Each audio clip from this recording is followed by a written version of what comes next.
Welcome aboard the Ear to There podcast, the podcast that'll help you vacation like a pro in any Disney destination. For those of you standing, please sit down and hold on throughout our journey and get ready to learn how to have the time of your life. And now, here's your host, Phil Gramlich. Hey, everybody, and welcome to the Ear to There podcast. I'm your host, Phil Gramlich. I'm also the owner and operator of Ear to There Travel, which is a Disney specialized travel agency. It's my job to help you have the best possible Disney vacation by taking away the stress and anxiety of planning a trip so you can focus on the fun things like your family and enjoying the magic. You can find the podcast, my blog, or request a free quote over at eartotheretravel.com. Now grab a drink, grab a snack, and as a famous mouse once said, on with the show. Sometimes in the warm Central Florida summers, walking around Walt Disney World feels like really hard work. And as my favorite ever wronged inmate, Andy Dufresne, famously said, I think a man working outdoors feels more like a man if he can have a bottle of suds. That's why on this episode of the podcast, we're going to discuss the best spots to have a beer in Walt Disney World. And here's a little disclaimer. This will always be a family-friendly podcast. But if you don't want your little ones listening to a podcast about beer in Walt Disney World, here's where you may want to pause until later. Joining me to talk about these locations for the best brewskis, brews, and varsity Shirley Temples is a real man's man who is an Orlando local and a guy who visits Walt Disney World frequently with his wife and 3 kids. A big welcome back to the podcast, the purveyor of positive thoughts himself, Mr. Johnny Shortsleeve. Johnny, thank you for coming back on the podcast. Man, no, thank you, man. When I heard that you had Rolly Crump on your podcast, I was like, I'm Dunsky. He's not having me back anymore. He's at Big Timers now, man. That was it. I was mourning the loss of being able to chat with you on the podcast. So, man, this is a real honor and pleasure to be back. Yeah, I'm in the big time now. You have to take a number to get back on the podcast. Yeah, man. You're a high roller, man. There's a velvet rope that needs to be crossed now to get into this joint. Yeah, that's true.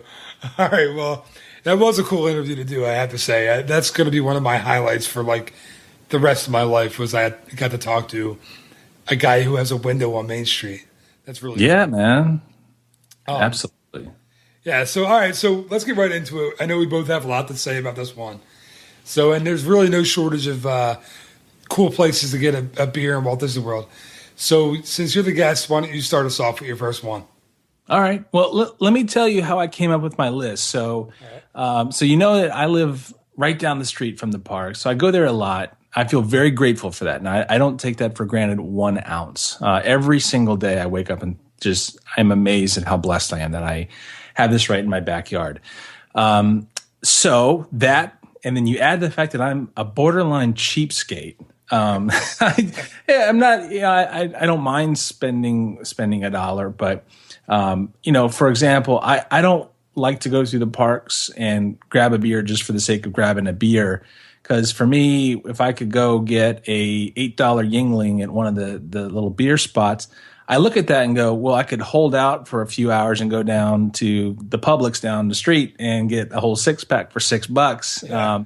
I do that math in my head and go, I don't need it right now. But what I did, though, was I said, I'm going to come up with a list of places where those rules just get thrown out of the window. And I say, this is a place where I like to sit down, relax, and just enjoy a good beer.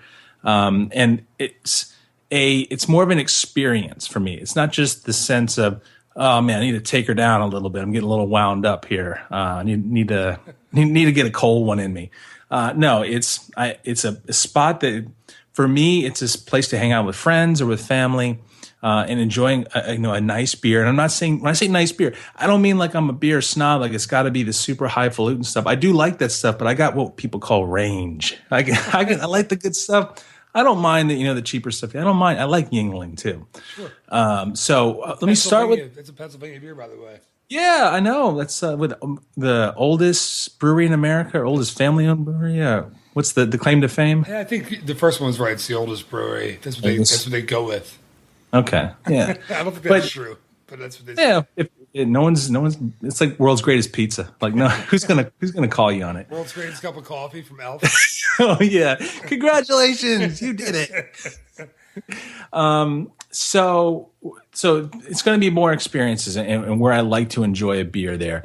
And by the way, I got to do this first before I jump into my first one. I have to tip my hat to Disney because their beer game has really been kicked up a notch over the last few years. You know, it's more than just the standard, you know, Budweiser, Miller, you know, Coors, like, you know, just they've really gone out and tried to not only capture, you know, that segment, but also get some of the things that maybe somebody who's more into craft beers or microbrews, local beers. They're doing a lot of local beers now. So I'm really impressed with what their food and beverage program has done over the past few years. So there's a lot. They really theme it well too. They've done a great job theming the beers to where they're located in the park. Yeah, that's a really cool thing. And you just did an amazing segue to my first choice, which is be our guest in the Magic Kingdom. Oh, you took my. That was like my number one too. That's pain. That was my last one I was going to mention. All right, so go ahead. Blooded. Be our guest, and let me tell you why I chose that one. Because you know, back when the word came out that you know they're building this beautiful restaurant in New Fantasyland, themed to the Beauty and the Beast. Somewhere down the line, someone mentioned, "Oh yeah, hey, by the way, for dinner service, we're going to have beer and wine." Everybody went nuts. Like, oh my goodness, this is a dry park. Always been a dry. Disneyland is a dry park, save for Club 33. What are you going to do? This is going to ruin it. We're going to have people getting tipsy McStagger rolling out of Be Our Guest, and they're just going to ruin it for everyone else. I haven't seen that. I haven't talked to anybody that's seen that. And I think part of that is because if you look at the beer and wine menu that they have there, it's kind of like mid-range stuff where, you know, it's not the, you know, I don't want to pick on Coors, but yeah, you slam back 6 Coors and, you know, you're done. You're wiped out. But you can't do that with some of the stuff that they have on their menu. No. Like, I'm a huge Chimay fan, and there's a couple of Chimays on the menu there. I think the blue and the red label. They're fantastic beers, and they pair well with the food that's on the menu. You know, it's an experience in there for dinner. You know, you have everything that's going on around you with, you know, just you're being a part of that that scene. Like, you know, if you're in whichever room you're in, and when you have a nice meal like that after you've been trolling around the parks all day, it's one of the best restaurants in the Magic Kingdom, in my opinion. And like you said, with theming, if you look at the beer and wine, I mean, it kind of goes really well with that kind of European vibe that comes out of that film. I think it's a great pick. I love the beers there. And again, you know, if you try to slam back 6 Chimays, you better hope somebody's got a wheelbarrow to get you out of that park, because that's some heavy duty beer. It's not the heaviest of the duty beers that are out there, but it's something that you savor. You don't pound a Chimay. So that's my first pick. Yeah, I was going to say that's actually the one for me too. As I said, that was going to be my ringer. So, and I'm sorry. No, don't be sorry. That's a great pick. Yeah, Chimay Blue, which is a great beer to go with like the steaks and everything else they have on that menu. You're right. Everything about having beer at that restaurant at first seemed to me that it was going to be the wrong thing to do, and you want to follow that Disneyland mold of not having alcohol in the park, and again, except for Club 33. But you're right. I've never seen anyone complain about, you know, for lack of a better word, drunks in the Magic Kingdom. It just doesn't happen. I mean, you know, let's be honest, it's the Chimay Blue, I think, is something like it's over 9% alcohol. So it's a strong beer. You're right. You're not going to sit there and drink a bunch of them. I went with my family in January, and I had one, and I thought, yeah, I'm good. I'll have a soda after that, and I may have a beer when I get back to the hotel. But they're like $12 a pop too. Yeah, so you're right. You're not going to. Yeah, they'll price you out if nothing else, but it does theme really well to the food and to the experience. And I did have one of my favorite Disney meals there ever. We had the meat and cheese plate for an appetizer, which was just outrageous, and then I got the steak for dinner, and I'll tell you what, it was one of the best steaks I've ever had in any Disney restaurant anywhere. Hey, don't sleep on the scallops. They have like a scallop I didn't get the dish scallops. in like the puff pastry. And what I like too, that is, it's not the super high end gourmet Victorian Albert's quality, but it's good. It is not too far below that though. It is a good, solid menu that they have there. I was surprised by it, actually, by how good it was. I really was. And the nice thing about cracking a beer there is that there's a lot going on around you with, because especially if like you're in the ballroom, it's a very big room, a lot of people, a lot of noise, a lot of buzz, and, pardon the pun, but if you sit there and you're enjoying a nice beer or even a glass of wine, you can kind of tone that out a little bit. It's taking the volume knob down from level 11 down to maybe 5 or 6. Yeah. And you can just sit there and just enjoy your company, enjoy the time with your family and your friends, enjoy a really good meal. And then by the time you're done, you feel like whatever time you've left in the Magic Kingdom after that, it's a totally different experience then because you're laid back, you kind of reset. Yeah, you're right. And you do feel like we met when I was there with the kids in January. What's really cool too is if you go for dinner, you get to meet the Beast and you have pictures with them afterward, which is really cool. And it's the only place I think in all of Disney where you can meet the Beast now. So that's a really cool thing. And you kind of eat like a king there. You really do. Like and I loved it. It's a great place to go. And again, since you and I try to squeeze one of these in for every podcast that we do, so I want to mix a Mitch Hedberg joke in for you. Yeah, buddy, I'm ready for it, man. For the king comment that I just made. Right out the gate, man. Right, first choice. You got a Mitch Hedberg ready to. Well, again, I said this is my ringer, so this is where I was going to come in with my big Mitch Hedberg joke, but it's. He said one of my favorite Mitch Hedberg jokes of all time. He says, "I have a king size bed," and then he says, "I don't know any kings, but I think if one came over, he'd be comfortable." And then he says, "Oh, you're a king, you say. You will not believe what I have in store for you. It is your exact specifications." And then he says, "I think I could set your lady up too." And I just love that joke. It's one of my favorites.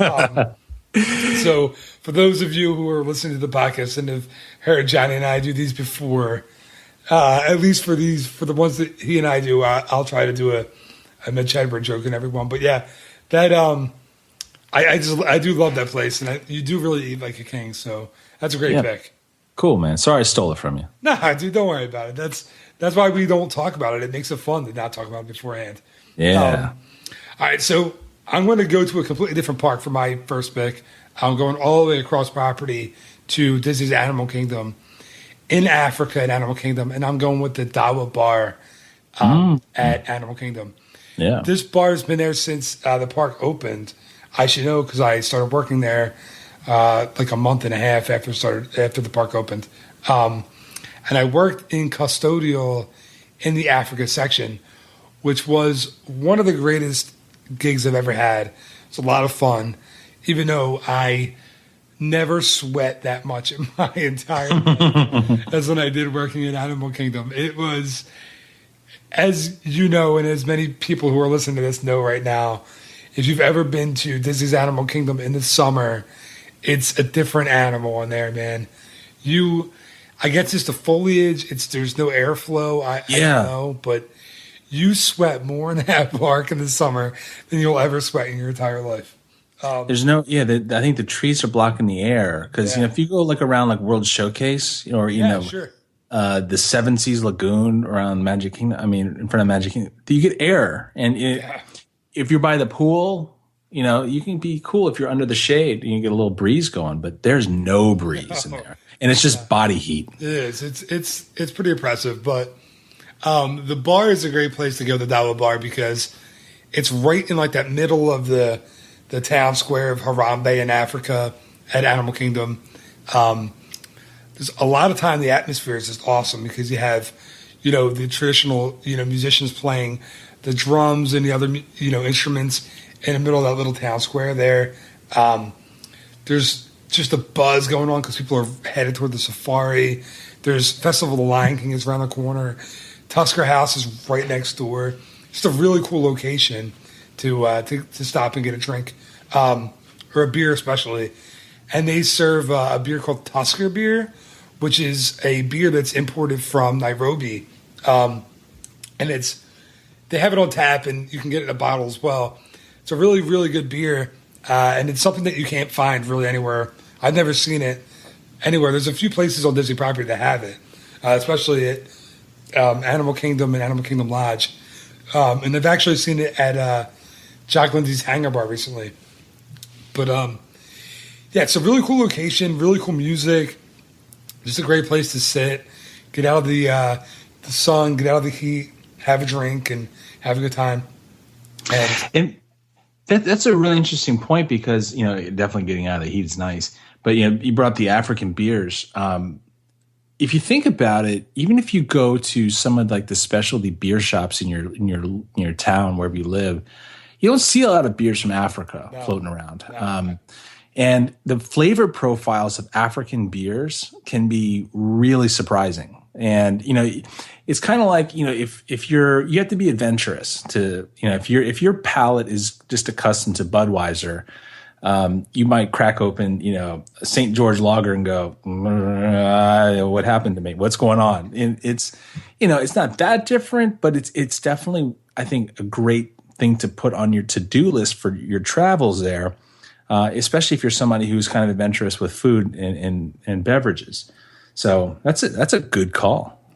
Yeah, thanks, man. Yeah, I agree with that completely. And there's it's just a place that, and again, it's not air conditioned, so that could be a problem for a lot of people. But it's a nice place. It's shaded. There's fans that are going over your head, and it's just I think if you want to feel like what it would be like to be in a bar on like near like a little town in Africa, that's the place to go. And of course, you want to feel like that when you're in Animal Kingdom. That's what it's all about. So, all right. So now we're up to you for your number 2, right? Yeah, your second pick. So this is a really, me. When I pull these things out, I try to keep it kind of non-traditional. Be Our Guest was pretty safe hit. This one's going to be a little different. I'm going to choose Via Napoli in Epcot in the Italy Pavilion, and here's why. First, beer and pizza are such a beautiful thing when they're brought together. Obviously, the best combination ever. And Via Napoli's pizza, I know people rave about it. It is pretty darn good. But here's the thing. Everyone that I've talked to, it's so good because of the water. They import the water. They found a spring somewhere that's got the same mineral content as the water in Naples. Maybe that's true. But everybody sleeps on the fact that it's not just water, it's the flour. Because they use the Caputo 00 flour there, which is it's imported from Italy, super fine mill that they do on it. So it's a really fine powdery flour, and that's the stuff that the original folks in Naples use. And they use it for the pizza, the breads, the pasta. So that's a big element too. I'd almost argue that it might be a little bit more important than the water, like the New York water, the bagels. Yeah, that's true. But the flour also, that's where they took the extra step. It's a very traditional style pizza. So once you've got like a really good pizza, you need a really good beer for it. And one of the things I like about Via Napoli is they carry one of my favorite beers of all time. It's the Moretti La Rosa. And, a lot of people probably know Moretti. They have like just a traditional lager. Yep. You see it pretty common. It's a pretty common beer. You can get that in the stands right outside in Epcot too, right? Yeah. I mean, you can get it in your grocery store or, Whole Foods or, some of these places. It's all over the place. Has a little like dapper guy on there, like a green suit drinking the beer. So that's like their popular beer. But the La Rosa variety, it's a Doppelbock style beer. So it's bold and it's malty and it's got like this dark ruby red color to it. But what else is cool about it is they serve it in like these old school beer mugs. And you can get it just like buy a mug at a time or you can buy a pitcher. But I'm telling you, if you buy a pitcher, don't be a smarty and try to take down that whole sucker by yourself. Because that's a big beer. That's not Coors Light.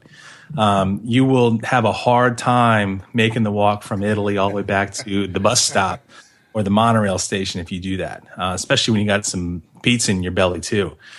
So I think pushing a stroller always helps. Using that as your leaning post. Yeah, sure, why not, right? Uh, I have two kids. We push a lot of strollers in the parks. Well, they do that, then like you're gonna have to kick the kids out, and they're gonna have to push you in the stroller. Right. They can walk. But not only that. So the pizza beer combo, that really amazing beer, the Moretti La Rosa, is a great combo. But it's a cool atmosphere in there too. I mean, they have a good vibe in there. You can my kids, they love to walk up and watch them make the pizzas. Yeah. They have the guys out there doing the dough, stretching the dough and making it. And they put it in. They have those 3 wood-fired ovens. That's kind of a cool experience too, to kind of just have that. Kids, they know pizza. They just see it in a box. It comes at the door, or you put it in the microwave or in the oven, whatever. But actually see somebody make it, and like there's an experience there in and of itself. And once you've done the whole walk around World Showcase thing, and you've been at Epcot all day, even if you're doing that for lunch too, the same thing. I'm advocating you can have a beer at lunch. No big deal. It's a European style restaurant. They do that over there.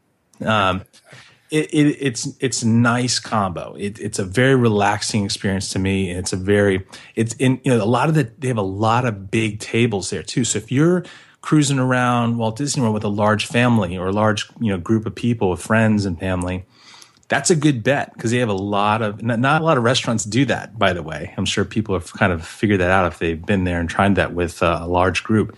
That restaurant can accommodate large groups. So that's a really, really solid pick for me. Yeah, dude, I agree. I do love that restaurant, and I think I've had the beer flight there, which I really liked. And it's, again, there's not a lot of places that'll do that either. That'll give you a beer flight. Which if you don't know what that is, if anyone's listening, it's you get 4 or 5 samples of the beers that they have on tap in a little tiny, like almost shot glass form. So yeah, and Italy's not known for beer. No. Everyone thinks about wine in Italy, which rightfully so. It's a tremendous, old world style wine. That's where you go a lot of times, Italy and France. But the beer is not bad. It's kind of they're kind of catching on to the whole craft beer phenomenon over there. I think everywhere is. There's every day you find a new if you go to your craft beer store or something that's near you, they have the international section. There's always new stuff that you can try. It's really cool. Well, and it's a huge business now. I mean, I think Moretti's owned by Heineken, I think. I mean, Heineken and InBev own basically all the beer. 90% of the beers out there, all the small outfits are getting gobbled up. It's a huge business. And the new thing is not the new, but the cool thing is to pair beers with food now, and it's a really big thing in the parks too. Like, you can ask your servers what food will go with what beer, and they'll tell you.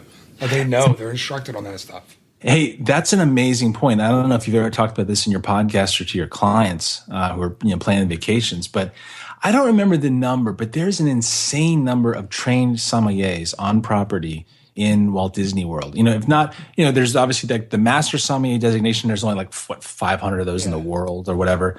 But there's, they have the different levels.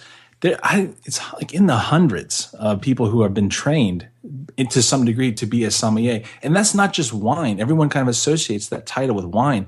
That's all spirits, wine, beer, and regular spirits as well. So that's a fantastic point. Just to talk to your server and say, do you have a recommendation? If your server doesn't, I'm sure, one of the managers has been trained and it can tell you what works well and what your flavor profiles are, what you might enjoy the most. That's a fantastic point. Yeah, what's cool is there's a different word for the beer guy. I recently went to a food and beer pairing somewhere in Atlantic City. I forget. I think it was the Borgata in Atlantic City, and there was a beer expert there who was, I forget.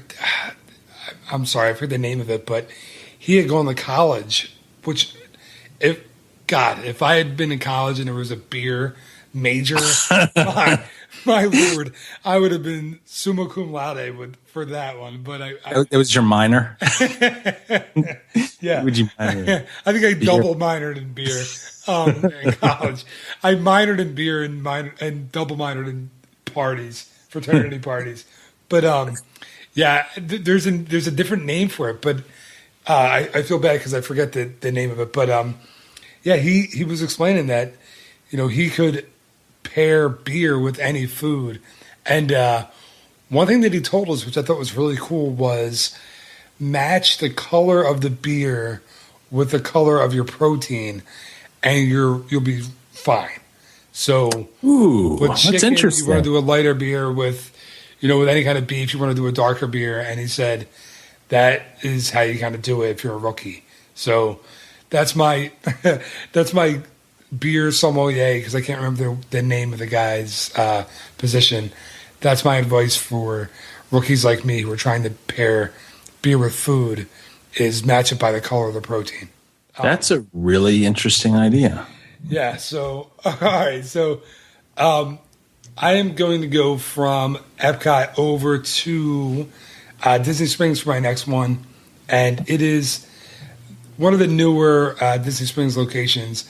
And I mentioned it earlier. It's Jock Lindsay's Hangar Bar. Yeah. I knew you were going to pick it. That's why I stayed away from it. I knew you were going to pick that one. Yeah. I gave it to you. Thank you. I'm a big Indiana Jones fan. I love everything about Indiana Jones. And I finally got the chance to do this last week. And what a cool place this is. I mean, if you haven't been, the place is just like covered in Indiana Jones memorabilia and, photographs, and it's just really cool. It's a really neat place to go see. And I didn't get a chance to eat there, so I wish I could comment on the food, but I can't.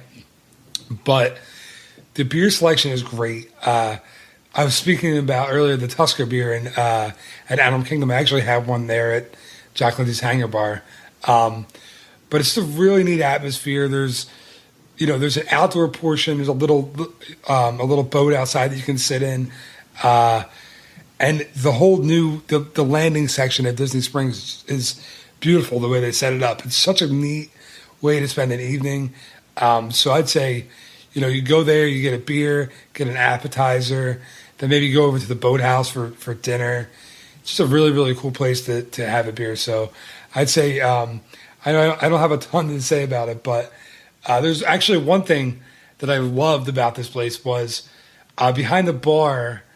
And I think Indiana Jones and the Temple of Doom is one of the lesser loved Indiana Jones movies. I think people love Raiders of the Lost Ark and they love Last Crusade. But I've always had a soft spot for Temple of Doom. I love that movie. And there's a part in Temple of Doom where there's these voodoo dolls. I don't know if you know what I'm talking about, but there's an Indiana Jones, a Short Round, and a Willie Scott voodoo doll. That the what the heck is his name?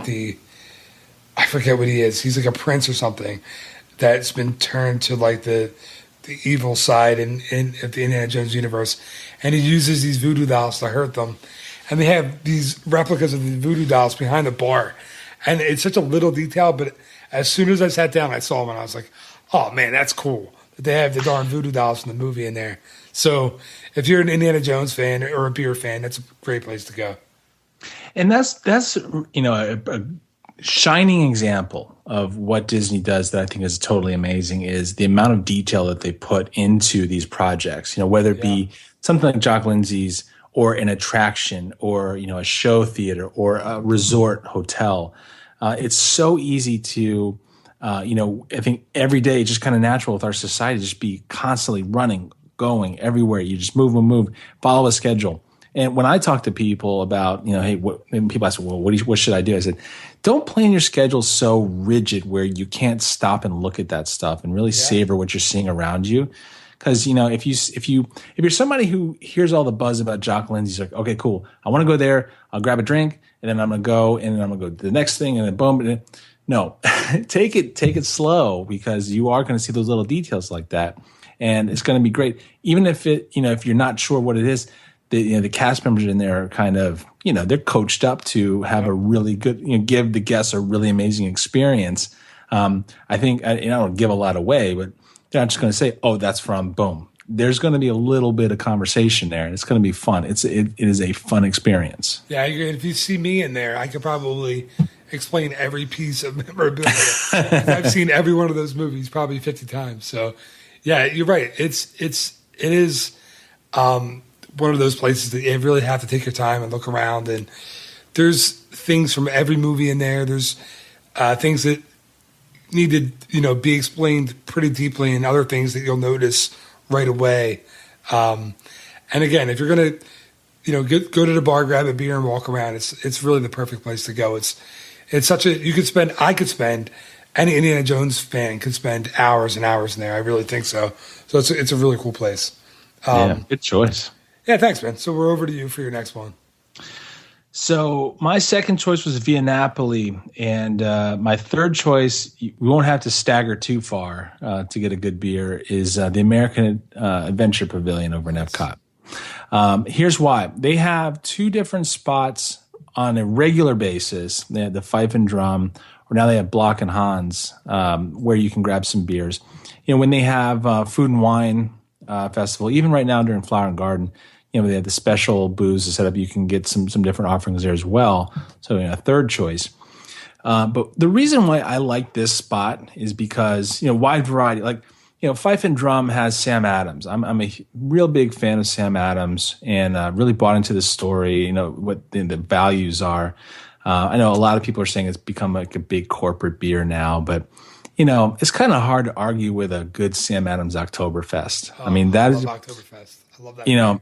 People get into fist fights over that stuff in the grocery store. That's good beer. So they have the Boston Lager, is usually on tap there all around, all through the year. But then they have the seasonals there as well. So if you're a turkey leg fan, you can grab one of those there and a Sam Adams. That's a good time. Block and Hans, I think they call it, if I remember on the sign, they say craft brew. I don't know if some of the stuff there is truly craft brew, if it's more micro brew. I'm just not that good at splitting hairs on the right, terminology and nomenclature. But they do have some local stuff there, like Cigar City Brewing. That's a big thing. That's kind of really getting a lot of steam. It's in Tampa. They have their product is found in quite a few spots all around on property. Other ones people have heard, maybe like Abita. I think that's out of Louisiana. Yep. They have some of the ciders there. I think I even saw Not Your Father's Root Beer. That's becoming a huge product now. Yeah. Those spiked sodas. And then get pretzels and stuff. But the reason why I chose that location, there's great variety, obviously. Big beers, local beers, kind of. Then there's the Sam Adams thing. But it's right across from the theater, the America Gardens Theater. So right now during Flower and Garden, which by the way, Flower and Garden, they used, the music acts used to be tribute bands, if I remember correctly. This year it's the real bands. You and I were hanging out last week, and it was Earth, Wind, and Fire with Bo Bice singing. Yeah. I like the lead on that one. But this year, they have the real bands. Herman's Hermits was there a few weeks ago. Yeah. So it's cool to just grab a beer, sit down and watch some of these acts. I mean, these guys, you and I are about the same age. So, when I was a kid, I remember, if my parents had a radio on in the house or in the car, it was usually 50s, 60s, 70s music, pop music, rock music. So a lot of those kinds of bands are playing there. And same thing, with Food and Wine in the fall. Maybe not so much toward that era, maybe more towards 80s, 90s, 2000s kind of era. Right. But it's really cool. It's free. It's a free concert. They do a fantastic job. These guys have good chops. Even though they're not arena bands. This is not Guns N' Roses coming back. They're good, but they're good, solid shows. It's family friendly, so I can be the kids there. Just sit back and just enjoy a beer and relax. And that's a fantastic event. Activity, especially during spring and fall, when they have those concerts. Weather is amazing, so you can't get much better than that, in my opinion. Yeah, what's funny is you were saying when we were there last week. I was waiting for you guys, and I did get a beer. I think it was the Sam Adams. And I was watching the band play, and it was Bo Bice singing. And there was a little break in the song. He sang something, and there's a break. And there was a guy walking right in front of me. He wasn't in the theater. He was just walking through the pavilion. And as soon as the break happened, he goes, "Yeah, Bo Bice." And and it was like 2 beats. It was like, "Yeah, Bo Bice." And it was like 2 beats. And then he goes, "Well, thank you, sir. You heard Bo Bice say." And then he went back into the song. And the guy he was literally like 6 feet from me. He was so excited. Like, he pumped his fist. He was like to his girlfriend, "Oh my God, I got Bo Bice to respond to me." And I was like, "Yeah, of course you did, because you interrupted his show while he was trying to sing." But yeah. And that dude updated his Facebook status with that hashtag Bo Bice BFFs, whatever.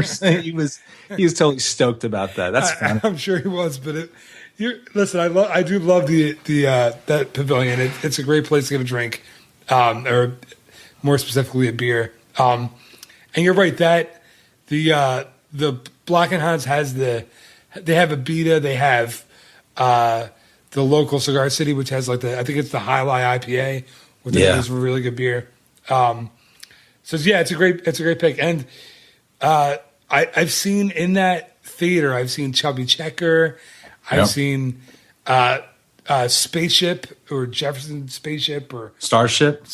I'm sorry, Spaceship. Yeah. I said. You say you get Star Wars in the brain. That's true. I just came from the Star Wars race. Starship, starring whoever it was, who my daughter thinks the only thing she knows them from is the Muppets, because they sing "We Built This City" in the Muppets, the movie with Jason Segel and Amy Adams. So we heard them last year, and she was like, "Daddy, it's the Muppet song," and I was like, "Yeah, you're right, it is." So yeah, and I've heard Chubby Checker, I've heard En Vogue, I've heard Gin Blossoms. So yeah, you do get some pretty cool, bands there. So it's fun. Well, I've got a quick funny story about that. So I was listening to an interview on a podcast with Mark McGrath, the lead singer of Sugar Ray. Yeah, Sugar Ray. And I've seen Sugar Ray there during Food and Wine last couple of years. And in the interview, he made a comment, and somebody was saying, "Yeah, so where are you guys playing? Are you still together? Are you guys playing?" He's like, "Oh yeah. No, we're definitely still playing." He said, "So like, where's some places you guys are playing right now?" He goes, "Well, just about anywhere where you smell the smell of funnel cake cooking, we're going to be there." And I thought it was a funny comment. I didn't really put 2 and 2 together at the time when I heard it. But then when they came back for Food and Wine last year, I was walking up to the American Pavilion, and there's the funnel cake stand right outside the theater. I was like, he's right. Yeah, you're right. I felt so bad for him.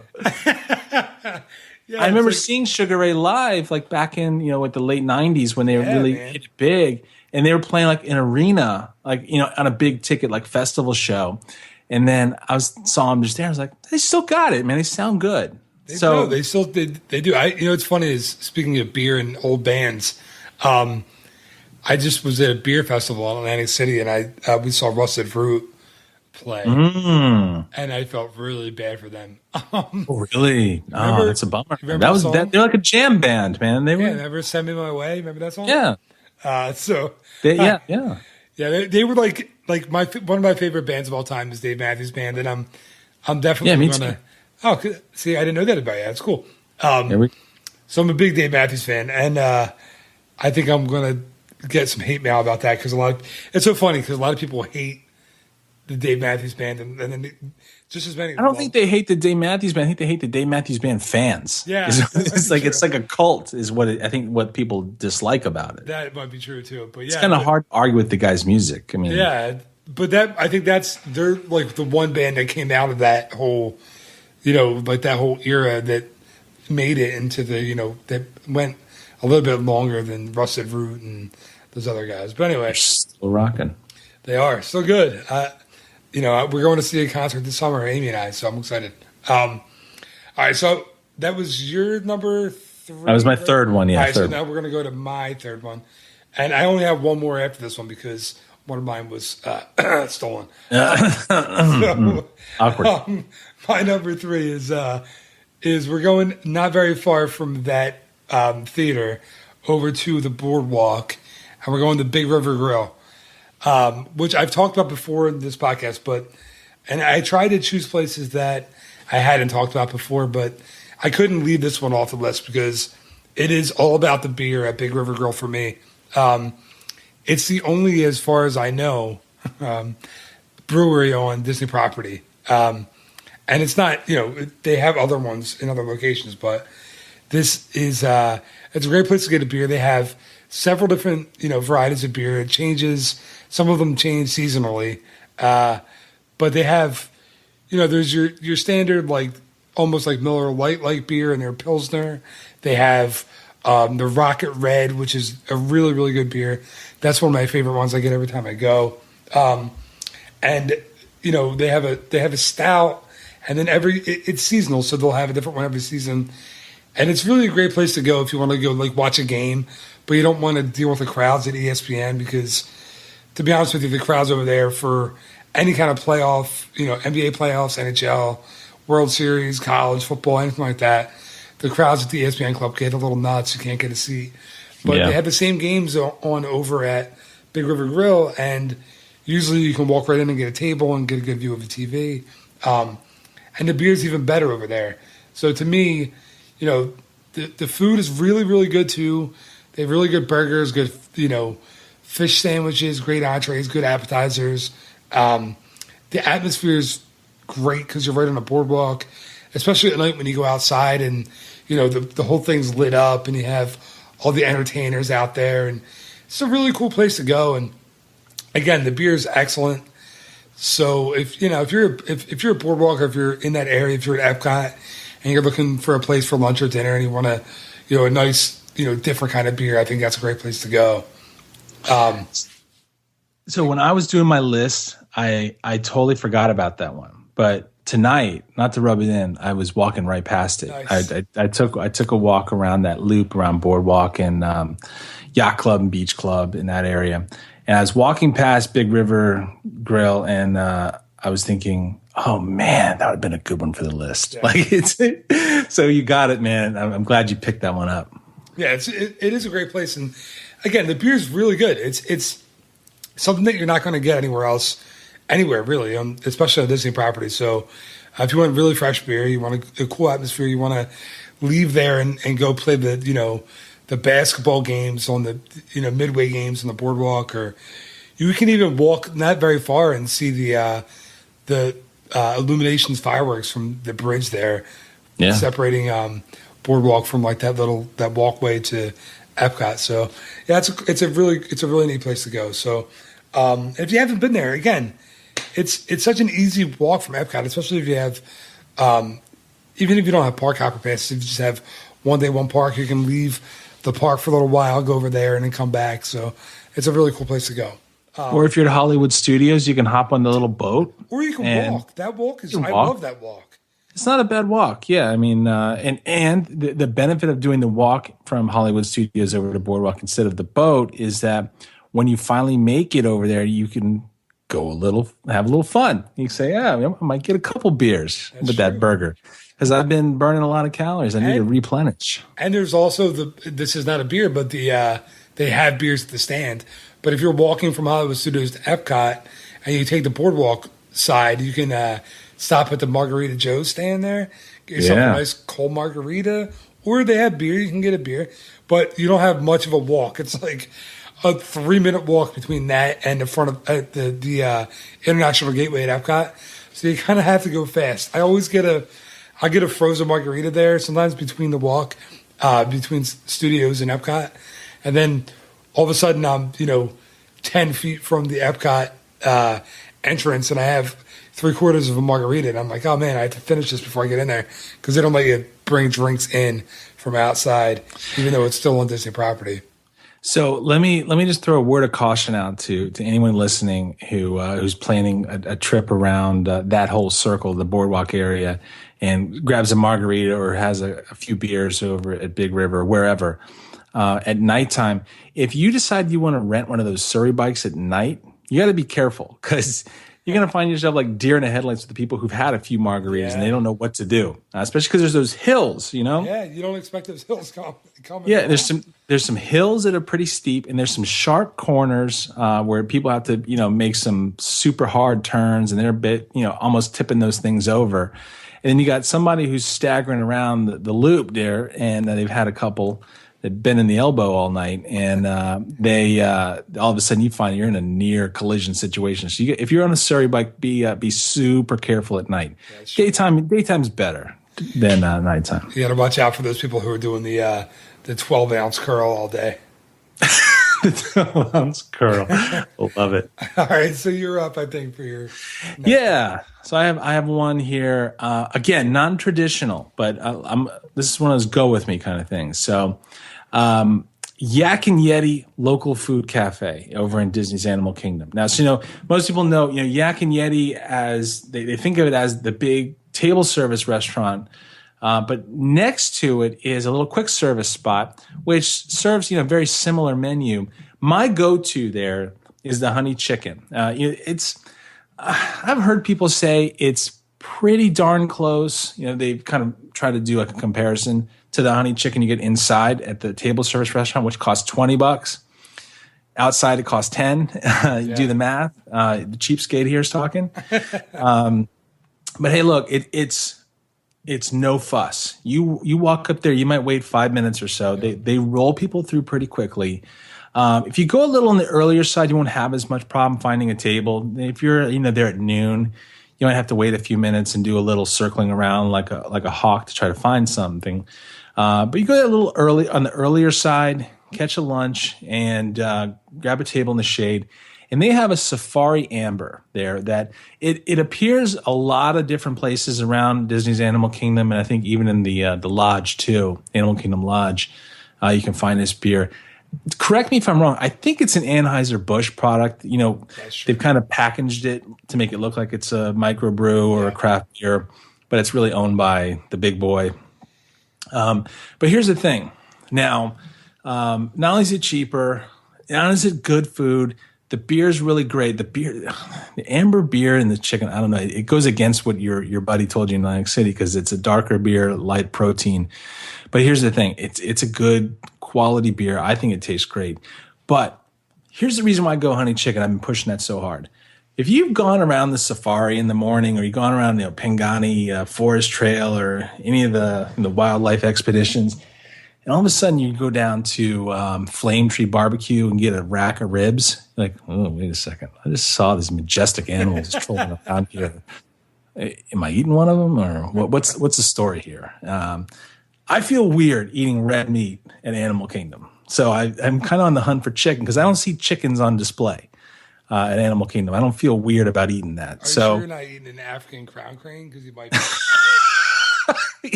Well, the Flights of Wonder bird show was down. It's a little light right now. They're repopulating. Good question. So when I'm there and I'm hungry, I feel weird about eating barbecue and burgers and stuff like that. So I tend to look for chicken. I know there's other chicken spots you can grab stuff, or there's pizza over there, but that combo just works for me. And it's like a $7 beer at the time of recording. If someone's listening to this 5 years from now and it's $12 or $15, like, oh, that guy's lying. Let's hope that I'm going 5 years from now. That'd be awesome. Yeah, man, it's out on the internet. It's there forever. Yeah, that's true. People will be listening in 100 years from now. But I'll find my external hard drive to play. What the heck is this thing? We're long gone, but it's a cool place to kind of just wind down. And I'm not going to lie to you, that's a lunch spot for me. And I do grab a Safari Amber at lunch if I'm just trolling around there and I've been there all day and I'm a little tired, or if I'm a little revved up from the crowds or whatever. That's a nice way to wind down, kind of re-energize, and give you a little bit of pep in your step for the rest of the day. Yeah, what's funny is when you mentioned that you don't like to eat the red meat around the animals that have red meat. It makes me think about when you go to Coral Reef and you eat fish. And I know. Their buddies are swimming right next to you. That's why I get steak there. Yeah, it's weird, right? Like you think about that. I once went to a. This is completely off topic, but I went to a. There's an aquarium in Camden, New Jersey. Here, we're near Philadelphia, and it was like a seafood buffet, and I'm sitting there eating crab and lobster and everything else, and there they are, 10 feet from me in the tank. It's a weird phenomenon that you're eating them and they're right there. So I completely get that. Yeah, I know some people it doesn't bother them, but we all have our hang-ups and issues. That's just one on a long laundry list of mine. Yeah, I need a little separation. I'm the same way. I have lots of little weird problems that I have, but anyway, all right, so from let me see, we're at Animal Kingdom, so I'm going to go over to the other side of the Disney property, and my last one. I know you have one more, so we'll close out with you. My last one is at Epcot, and it's Beer Garden in Epcot's Germany Pavilion. Listen, really, how could you not include Beer Garden in this list when the name literally means beer garden, right? Yeah. That's what it's about. It's all about the beer. It's all about, and the food is excellent over there too. But if you've ever had dinner there and you've gotten a beer, they're huge. And you really kind of get that feeling that you're in this, old school Germany, like beer garden. It's really cool. I love the show over there. I think it's really a lot of fun. It's kind of timeless. The Ricola guys, that play the horns and the dance, and I just love it. And my wife and I have been there a lot. We haven't taken our kids yet because I always kind of think it's a little more of a not an adult show, but it's not really for. I guess little kids could have fun, but it's not for little kids really. But it's just a really cool time. The beer's good. It's cold. It's huge. The food is great. Anytime you could have any kind of pretzel that turns. They have pretzel rolls. I'm from Philadelphia, man. If you could turn a pretzel into a roll, I am in. I love anything that has to do with pretzels. So, pretzels as a hot dog bun, anything like that is excellent for me. So the fact that there's all kinds of pretzel bread and stuff in there is awesome. So I love going there. I love the show. It's just a lot of fun. And like I said, Germany beer, it's perfect. It's a great place. And I'm German, so my last name is obviously Graham, it sounds very German. So I feel very comfortable when in the Germany Pavilion. Yeah, I'm Northwestern European American too. I hail from Germany, and but even if you're somebody who looks at that menu and gets a little squeamish, because it's there's a lot of meats on that menu.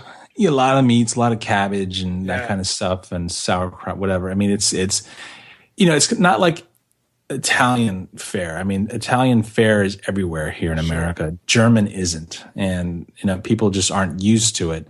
But if you're somebody who says, I want to experience the culture while I'm there, because that's really, that's the reason for World Showcase is to kind of, immerse you in the culture by having, all the cultural representatives from that country work there, and you get to talk to them and interact. And I have a 16-year-old niece who, when she comes down, she's taken like 3 or 4 years of German in high school. And our, middle school and high school, I said, why don't you go and talk to somebody? I want to hear you, hear your chops. Yeah. She won't do it. She's like, I bet you they would love it to talk to somebody in German. But even if you're not that adventurous, they have the beer carts outside of the pavilion, kind of right near the World Showcase Lagoon, where you can get pretzel and beer, and a lot of, German, standard fare there. So that way you can kind of cheat and get it there without having to go through, if you're on a budget or whatever, right. That you can get the same, very similar effect there. Yeah, you're right. And they are some of the most friendly cast members out there are the guys that work the carts outside the Germany Pavilion, because they kind of have to be, because those lines are always so long. They have to deal with, I swear, the German pretzel line is always the longest line in all of the outdoor foods at World Showcase, because there's something about that pretzel. It's a little bit different than any pretzel you'll get anywhere else in Disney anywhere, and it's phenomenal. That pretzel's awesome. Good point. It is different. I did notice that when I've had them. But if you're speaking of working there, I gotta imagine it's got to be a cool gig because by the time people get there, like gimme, like they're just drooling because they want a pretzel and beer, and they're just so happy to get it. That does have to be a cool spot. Yeah, and it's you're looking at pretty much college kids that are working that too. It's all international program people that kids that come over and get to work, and what a cool thing. Like when I worked on a college program, we got to be friends with a lot of those guys, and for them it's a really neat thing to do, to come over and represent their country, and it's really neat. And just, you're right, to be able to talk to them in their own language is super cool. I can never do that. My foreign language experience is like 12th grade Spanish. So although I took Spanish in college, I was always horrible at it. I did Latin. What? Did you really take Latin? Wow. So yeah, I wanted to be a doctor. Look what happened. I'm giving out high fives. Instead of prescriptions, I'm giving out high fives. That's a prescription. It's a little different kind of prescription. Yeah, a little different. Just a little different. A little less pay. I had 2 years of Latin, and I was in a Catholic high school. And I couldn't tell you any Latin at all. I remember there was I wish I could tell you some Latin. I can't at all. So why don't you, let's do this. For your last one, why don't you introduce it in Latin? Oh, well, the problem is that what I want to introduce is Polynesian, so I don't know how we can convert. Yeah, that's a good point. And that's a really good out, by the way. That's a great out. It's a great out. But here's the thing. I just kind of teased it, the Polynesian theme. A lot of people are probably saying, oh, he's going for the Trader Sam's. Nope, not going Trader Sam's. I'm going Tambu Lounge for a beer. And here's why. They have a cool little menu there, like a little small bites menu. So if you're not able to score one of the coveted Ohana reservations for dinner, but you just want like a small bite, a snack or something to tide you over or whatever. Cool stuff on the menu. Like they have like a pork nacho thing. But one of the things that a lot of people sleep on is they have the Ohana bread pudding on their menu there. So if you need your fix, I'll say this. Now look, people are going to really send you a lot of hate mail for what I'm about to say. It's a small portion what you get there, because I like to go crazy on that bread pudding. Like I will literally murder that thing when it gets to the table when I'm at Ohana. It's the best bread pudding I've ever had in my life. And I'm a rotund gentleman. I know food. But here's the thing. Cool beers on tap. I mean, they have, I'm not sure if there's anywhere else on property that has like almost the full, if not the full Kona suite of beers. Again, that's another one. I think is it Anheuser-Busch owns them. One of those. What's weird is I remember going on my honeymoon in 2008, and I had never heard of Kona before. We got to Maui, and I got to try all those beers, and I had never seen them before. And then I swear, like a year later, they were everywhere. So, somebody big bought them and distributed some here in the U.S. But I think, because like the contract brewing, like in like New Hampshire. I mean, it's brewed all over the place in the country now. But like I love the Island Lager. But here's the thing: it's a cool spot to hang out. They have like the big TV like lounge area right next to the bar. I see a lot of people sitting there watching games. I personally, if I'm not like staying at the bar with friends or whatever talking, I like sitting over in the chairs that are just like those little lounge chairs and that are over there that kind of overlook the pool and which looks out to Cinderella's castle. That's a cool view right there. But let me throw a tip out to everybody. And this is an important tip. I hope people are paying attention here. Tambu Lounge is a fantastic lounge. It's a cool vibe. Walk around the main lobby of the great ceremonial house and talk with your friends. You can have a beer, move it wherever you want to go. Don't go there before your dinner at Ohana and start tugging on beers, because what's going to happen is you're going to get full before you go in there. And that's like an all-you-can-eat jamboree of steak and shrimp and all kinds of other goodness.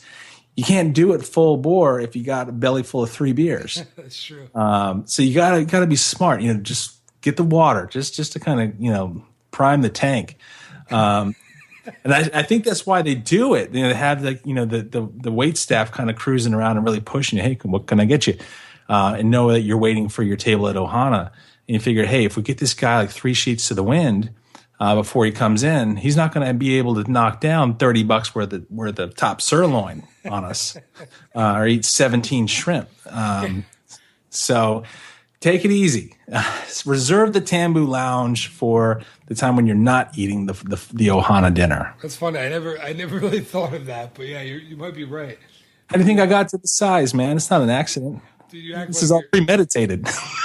It's for everyone of you who's listening. I'm sure you've seen his pictures online. The guy's not very big, so. But I do appreciate the rotund comment that made me laugh. But yeah, you're right. It is. I think they might.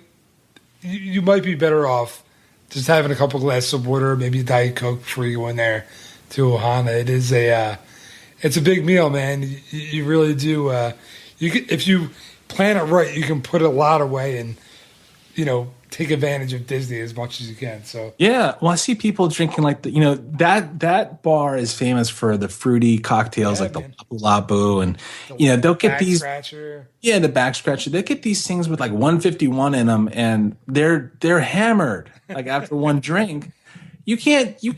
You need a game plan when you go to Ohana. You need to make sure you're getting the most bang for your buck. And that's really for any meal, too. For breakfast, I mean, I don't know how many people are eating or drinking out there before breakfast, but what I mean is, yeah, it's always it's an all you care to eat, I guess, kind of experience. Yeah. So make sure you don't fill up on anything before you go in there. It's the way to go. That should be, and I'm trying to think on the fly here. I don't think I've ever talked to anybody who said that they were disappointed with a meal at Ohana. No. It's always one of those things where it's like a ritual tradition every single time we go. Right. Yeah. So like maybe every time someone comes to you for a booking, that needs to be like on your list. Say, hey, this is worth. It's because if you're on the dining plan, you can go that way and you use a couple credits, no big deal. Or if you're paying cash, whatever. It's worth it. It is a fantastic restaurant. It's one of those ones where we'll put it on our list like for birthdays and things like that. We just went there a month ago for my wife's birthday. That's a cool place to eat. Yeah, what's funny is I'll tell a quick story. That's where I actually planned on proposing to Amy, to my wife. Well, actually, it was the second plan.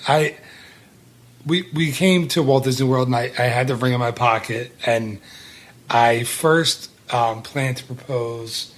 No, I'm sorry, that was the first place. I planned to propose there during Wishes. They piped the music in and all of that.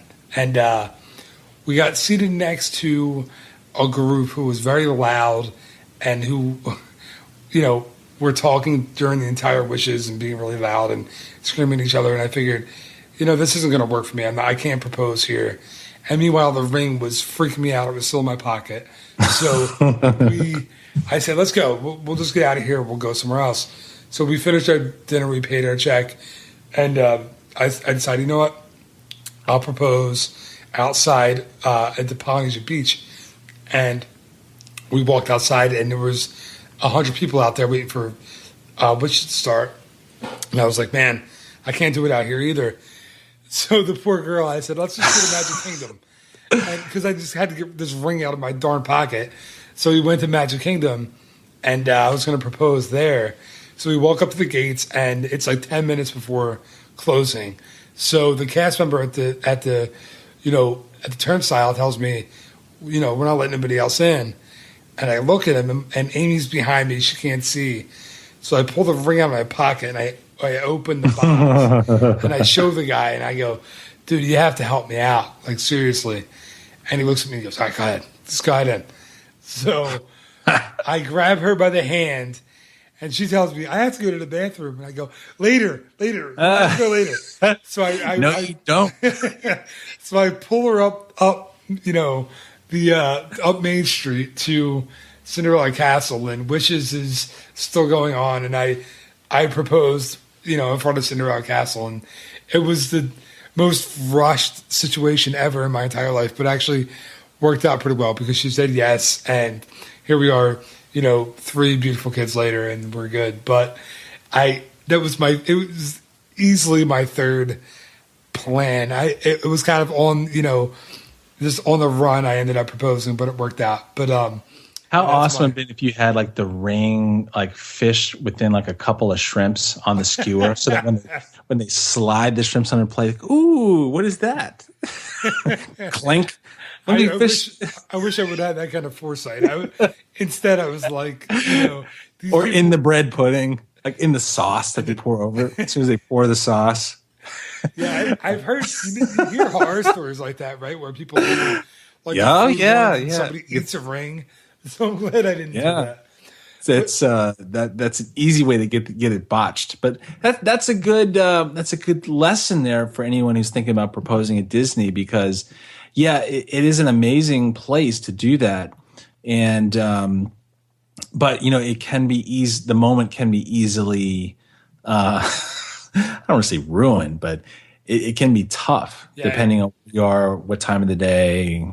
That kind of stuff. Yeah, if you want to do it right, Disney offers some pretty good planning, and you can go to contact like DisneyWeddings.com, I think, or Disney Fairy Tale Weddings, something like that. You just Google it, and they'll help you out. I didn't do that, and I almost fouled it up, but we have some good pictures. So we ended up, and we're married now, 8.5 years later, and we have 3 kids, so we're doing fine. But anyway, we should cut this one because we have been talking for quite a while, and I know you and I can keep going for another hour. So yeah, man, good times. Thanks again, man, for coming on and doing the best spots to get a beer podcast with me. I appreciate it. And my pleasure, man. My pleasure. Anytime. Yeah, and if people want to find out more from Johnny Shortsleeve and what you're up to and what you're doing, where can they go? The best spot, and thank you for the intro for that, by the way, is JohnnyShortsleeve.com. JohnnyShortsleeve.com is where you can find me. That's got some cool stuff. It'll push you over right now to the main Facebook hub of where everything's going on. We got a couple of cool little projects that are in the works right now. So definitely check it out there. And you got to plug yourself, man. I'm gonna throw it right back to you. Plug yourself. You go ahead and brag a little bit about what you do. All right. Well. Yeah, I guess I do the Disney travel agent thing, and you can go to eartotheirtravel.com, get a free quote from me. I really have a lot of fun planning people's vacations and planning Disney trips, and it's not only Disney though. I do any kind of vacation you'd like to do, but So wait, so I get the free quote, then so how much is it going to cost me to have your services? Because it's got to be what, like $1,000 to do your, because you're doing a lot of stuff. I mean, you're booking the reservations for the dining and the resort hotel, $1,000, right? Or 2,000. How much does that cost? You would think, and that's a perfect setup. So thank you. So no, the actual cost is free. What?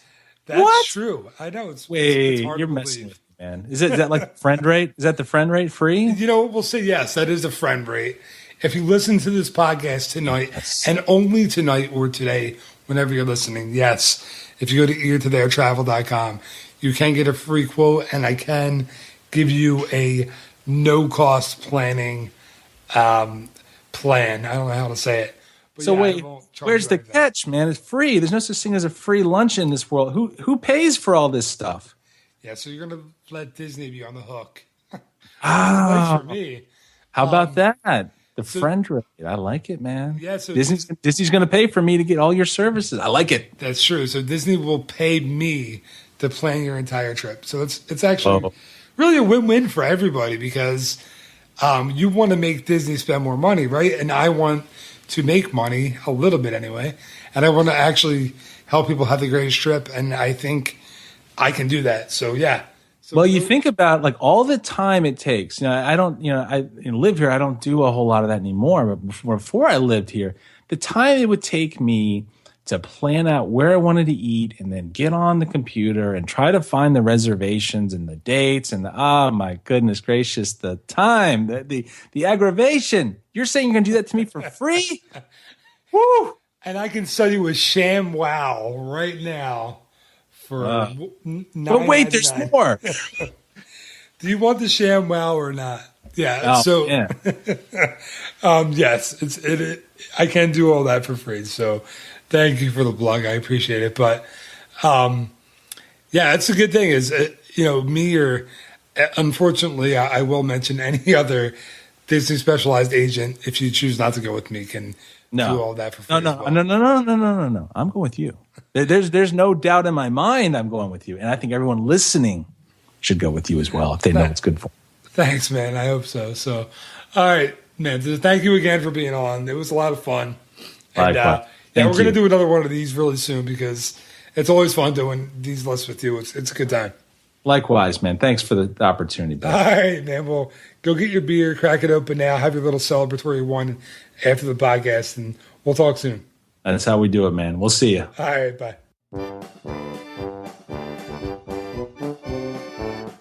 That's going to do it for this week's episode of the Ear to There podcast. Thank you again so much for listening. It's greatly appreciated. And if you did enjoy the show, please go on to your favorite social media platforms like Facebook, Twitter, Instagram, Snapchat, even though I'm not quite sure how that works just yet, and let people know about it. You can also always go over to iTunes and give me a rating and review there. Something like one of these from Special Cape with a K, informative, unique, and fun. This guy Phil is not only funny and engaging, thank you very much for that, but his topics are unique and offbeat while still giving you an encyclopedic knowledge of the greatest place on earth. Thank you so much, Special Cape with a K. Or one from iOS Bit, who writes great stuff. If you like Disney, check this out. Thank you so much for that review as well. Remember, there will be a new episode of the Ear to There podcast each and every Monday, so please look forward to the next one to download on your way to work, school, or wherever you're headed. Thank you so much again for listening, and have a great week. Bye-bye.